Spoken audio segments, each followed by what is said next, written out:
Today we talk about the story of a proud mother, Marianne Bachmeier, who shot Claus Grabowski 7 times in the courtroom. If you are new to the channel, kindly tell us where you are watching from in the comments, and a random person will be picked for a shout out in my next video. March 6, 1981, Lübeck, West Germany. The courtroom wasn't packed that morning. A few journalists scribbled in their notebooks. A bored bailiff leaned against the wall. At the defendant's bench sat a man with slicked hair and a soft smirk, Claus Grabowski, a name etched into every headline for the past year. Marianne Bachmeier was standing behind him, her hands trembling inside a leather handbag. In that moment, time stopped. She looked at the man who had taken everything from her. The man who had not only ended her daughter's life but twisted her memory into something unrecognizable. Her heart thudded in her ears. Her eyes locked on the back of his neck. Then, the first shot rang out. Then another. And another. 7 more. The echoes shook the chamber. Screams erupted. People ducked for cover. And Grabowski? He was dead before the 6th shot. Marianne stood up slowly, calmly. She dropped the pistol to the ground. "He murdered my daughter," she said. "I wanted to shoot him in the face, but I shot him in the back. I hope he's dead." Started with something small. A forgotten chore. A raised voice. The kind of argument that passes in minutes but lingers in memory for a lifetime. That night, Marianne Bachmeier and her daughter Anna argued. It wasn't over anything monumental, just one of those little parental standoffs between a single mother stretched thin and a stubborn, sensitive child. Anna had a fiery spirit and couldn't quickly let go of a grudge. Marianne was exhausted. Working nights at a local bar to keep the rent paid meant mornings were often chaotic. She had built a routine with Anna. The 7-year-old would get herself ready, pack her things, and walk the distance to school. It was a lot of independence for a girl that age, but Marianne was doing her best. The next morning, Marianne left early again, trusting Anna would attend school like always. But Anna was still angry. Instead of going to class, she decided to skip. It wasn't rebellion in the way adults think of it. She just wanted to be elsewhere. Anywhere but at school. Anywhere but where her mother expected her to be. So she packed her small bag and left the house, headed not to school but to her friend's home nearby. A safe place. A comfort zone. But when she arrived, the door was shut. No one answered. Her friend had already left for school. Anna paused. She was too embarrassed to turn back now. The idea of walking into school late, without a note, without an excuse, she couldn't face it. So she wandered. She was just 7. Alone. Angry. And now visible. Somewhere during that quiet walk, she crossed paths with a man she had seen before in the neighborhood. Claus Grabowski. He was friendly. He didn't look dangerous. He had cats, he said. Would she like to see them? To a child, it must have seemed harmless, maybe even exciting. A distraction from the emotional weight of the morning. She followed him. What happened next would shake Germany to its core. On paper, Claus Grabowski looked ordinary. Clean-cut, modest, polite when spoken to. He worked as a telegraph technician. He lived in a quiet part of Lübeck with his fiancée and their cats. But behind the front door of that home was a secret the community would come to regret ignoring. Because Claus Grabowski wasn't just any man. He was a convicted child predator. And the story of how he slipped through the cracks, again and again, reveals a justice system disturbingly unprepared to deal with men like him. Grabowski's criminal record stretched over a decade before Anna Bachmeier crossed his path. In the early 1970s, he was convicted of sexually abusing multiple young girls, cases that involved manipulation, grooming, and calculated deception. Court records from that time reveal chilling testimony from parents and children, describing how he would use animals, candy, and attention to lure girls as young as 5 into his trust. His psychological evaluations were damning. One official described Grabowski as incurably addicted to abnormal sexual impulses. Another noted that he showed limited capacity for self-restraint, even under supervision. It was clear, this wasn't a man struggling with guilt. He was a man obsessed, a predator whose instincts overpowered conscience. Faced with either long-term institutionalization or a new experimental treatment, Grabowski chose the latter. In 1976, under a controversial German policy at the time, he underwent chemical castration, a hormonal therapy intended to suppress testosterone and, in theory, eliminate his sexual urges. In exchange, he was released from psychiatric care. But there was a catch. The procedure was reversible and voluntary. There was no court-mandated monitoring, no long-term psychiatric follow-up, no requirement to stay on the treatment. And Grabowski? He had no intention of staying castrated. Within 2 years, he sought out hormonal reversal therapy with the support of his new fiancée. He claimed he wanted to start a family. Doctors increased his testosterone levels gradually until they returned to near normal range. The chemical leash was off, and no one was watching. Neighbors would later say there was something off about Claus Grabowski. He didn't mingle. He rarely spoke beyond polite greetings, but he always seemed to watch. He lived in a ground-floor apartment with a small back patio and a cluttered basement. Children sometimes passed by after school. He was known to feed stray cats and occasionally invited kids to see them. His fiancée, who worked odd jobs, reportedly knew parts of his past but didn't believe he was dangerous. What she didn't know, what she couldn't have imagined, was what he could do when left alone. Grabowski had violated parole conditions multiple times. He was not supposed to have contact with children, but enforcement was lax. No officers knocked on his door. No psychiatric visits. Just paperwork in silence. The system failed when Anna stepped across his threshold on that May afternoon. Again. When police arrested Grabowski the day after Anna's disappearance, thanks to a tip from his fiancée, they expected a confession. They got something else. In his statement, Grabowski admitted to killing Anna. But he spun a story so twisted, so deliberately cruel, that it stunned even veteran investigators. He claimed that Anna had come to his home voluntarily, that she had recognized him. She said she had threatened to report him unless he paid her money. In Grabowski's telling, he was the victim. A child, he said, had tried to blackmail him. It was a lie designed to do one thing: smear the child he had murdered. And it worked, at least partially.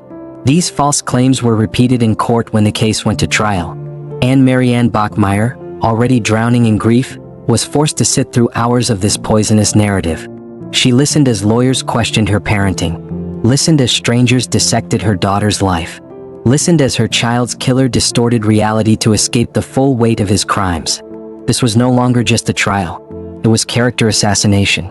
And Marianne was reaching her breaking point. May 5, 1980, late afternoon, Lübeck, West Germany. The day had turned cool when Anna Bachmeier entered Claus Grabowski's apartment. She had been walking the streets of Lübeck for hours, aimless, angry, and lost. She was only 7, still wearing her school clothes, her shoes scuffed from wandering. What happened once she crossed that threshold has never been fully documented in court records, only implied through police reports, forensic evidence, and Grabowski's chilling admissions. Inside, the apartment was cramped and cluttered. Cat hair coated the worn furniture. The blinds were drawn. There was a sickly smell of dampness and stale cigarettes. Somewhere, a radio played softly, classical music or perhaps a talk show. And then, behind that closed door, time stopped. What is known as this: Grabowski did not let Anna leave. Whether he lured her under pretenses or locked the door once she stepped inside remains uncertain. But once she was in his home, she was trapped. Later forensic testimony would confirm that Anna was held against her will for several hours. During that time, Grabowski assaulted her in ways so horrific that the prosecution later chose to withhold the full extent of it from the public record. By evening, Anna was gone. And Grabowski, unhinged, paranoid, desperate, needed a way to hide what he had done. So he reached for a cardboard box. It was a TV box. Narrow, damp, still bearing a shipping label from years prior. Into it, he placed Anna's body. He wrapped it loosely in a sheet. Then he sealed the box shut using duct tape and an old belt. Just before midnight, he carried it out into the night. He walked 2 blocks, trying not to look suspicious. He passed under a street lamp, crossed a bridge, reached the Trave River, which cuts through Lübeck like a vein. At a quiet stretch of canal near a bike path, he left the box beneath a row of reeds, half hidden, soaked with moisture, left like discarded trash. Then he turned and walked home. At 12:47 a.m., the Lübeck police switchboard lit up. A woman was on the line. She sounded nervous, hesitant, but urgent. She identified herself as Grabowski's fiancée. She said, "I think my partner did something terrible." She told the officer that Claus had returned home acting strangely, pacing, sweating, muttering under his breath. Then, without warning, he confessed. He had killed a little girl. He told her he had put the body in a box and left it near the canal. At first, she thought it was a sick joke. But the more he talked, the more graphic the details became. She realized it was real. So she picked up the phone, and she turned him in. Police moved quickly. By sunrise, officers had cordoned off the stretch of canal Grabowski had described. Divers entered the water while crime scene investigators combed the shoreline. Within an hour, they found the box. When they opened it, they found Anna, still dressed in her favorite outfit, her hair tied back with a faded ribbon, her school bag folded under her arm. She had been missing for less than 24 hours. The scene was silent. Even the officers who had seen worse paused. One removed his cap and stepped back, shaking his head. The innocence of it, the weight of it. News traveled fast. By mid-morning, Marianne Bachmeier received a visit at her apartment. 2 uniformed officers. A short conversation. And then her knees buckled. Her world collapsed. Later that day, police stormed Grabowski's apartment. He didn't resist. He didn't protest. When asked if he understood the charges, he nodded. He was taken into custody and placed in pretrial detention. For the next several days, the nation of West Germany held its breath. The newspapers were slow to print the full story at first. Editors debated whether to publish details about the crime. But once the story broke, child murder in Lübeck, it dominated headlines for weeks. Who was Claus Grabowski? Why had he been free? And how could the system let this happen again? In his first formal police interrogation, Grabowski confessed. But he didn't stop there. He told investigators that Anna had come willingly, that she had tried to blackmail him, that she had threatened to go to the police unless he gave her money. She wasn't innocent, he said. She made me do it. The detectives were stunned. It was a cold, calculated lie, a final attempt to deflect blame by soiling the memory of a child he had murdered. But it wouldn't be the last time that lie was repeated. Grabowski would later make the same claim in court, under oath, in front of Anna's grieving mother. And Marianne Bachmeier? She would never forget those words. March 6, 1981, the Lübeck courtroom was never meant to become a crime scene. And yet, that morning, a mother's grief broke through the walls of civility, protocol, and law. Within seconds of firing the shots, Marianne Bachmeier was surrounded. Court officers seized her, pinned her to the ground, and confiscated the weapon. She did not resist. She did not scream. She barely spoke. Witnesses said her face was unreadable, neither triumphant nor regretful, just still, hollowed out. The man who murdered her daughter now lay lifeless in the very courtroom where justice was supposed to unfold. The news spread like wildfire across Germany. Some saw a monster executed. Others saw a legal system undermined. But almost no one remained indifferent. That evening, every major broadcast led with the duplicate footage. A blurred image of Marianne being led out of the courtroom in handcuffs. The voiceovers varied, but the headlines all echoed the same impossible question. Was this justice or was it murder? In the days that followed, the public began to split. Opinion pieces flooded in. Psychologists, ethicists, politicians, and grieving mothers all weighed in. Some called her a vigilante, a dangerous symbol of emotional chaos, someone who had betrayed the ideals of lawful society. If every grieving parent took justice into their own hands, where would that leave civilization? But others, tens of thousands, saw her as a mother pushed too far. A symbol not of vengeance, but of the failure of the justice system to understand pain, to protect the vulnerable, to punish evil adequately. A poll a week later showed that most Germans sympathized with her. They didn't condone what she had done, but they understood it. Behind bars, Marianne refused most interview requests. She did not ask for leniency. She did not speak about remorse. She was charged with intentional homicide.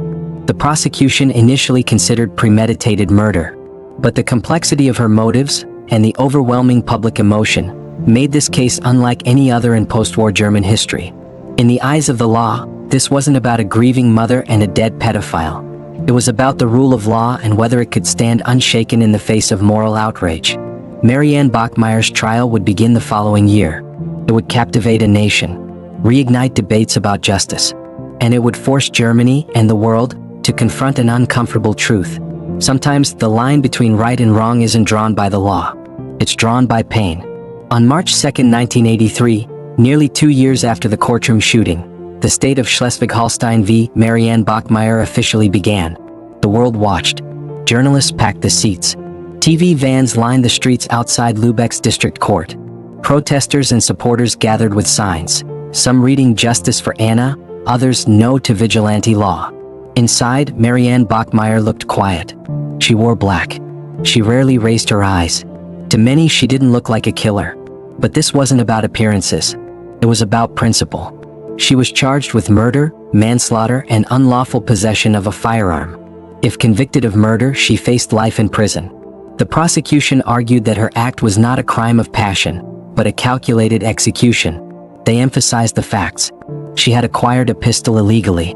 She had smuggled it into the courthouse inside her handbag. She had sat through 2 full days of the trial, waited until the defendant was seated with his back turned, and then opened fire. To them, this wasn't grief. It was premeditation. But the defense painted a very different picture. They described a woman undone by trauma. A mother who had been forced to sit through grotesque testimonies about the man who brutalized her daughter, and then watch as he blamed Anna, her 7-year-old child, for her murder. She did not act out of hatred. She acted out of despair, because the justice system had already failed her once.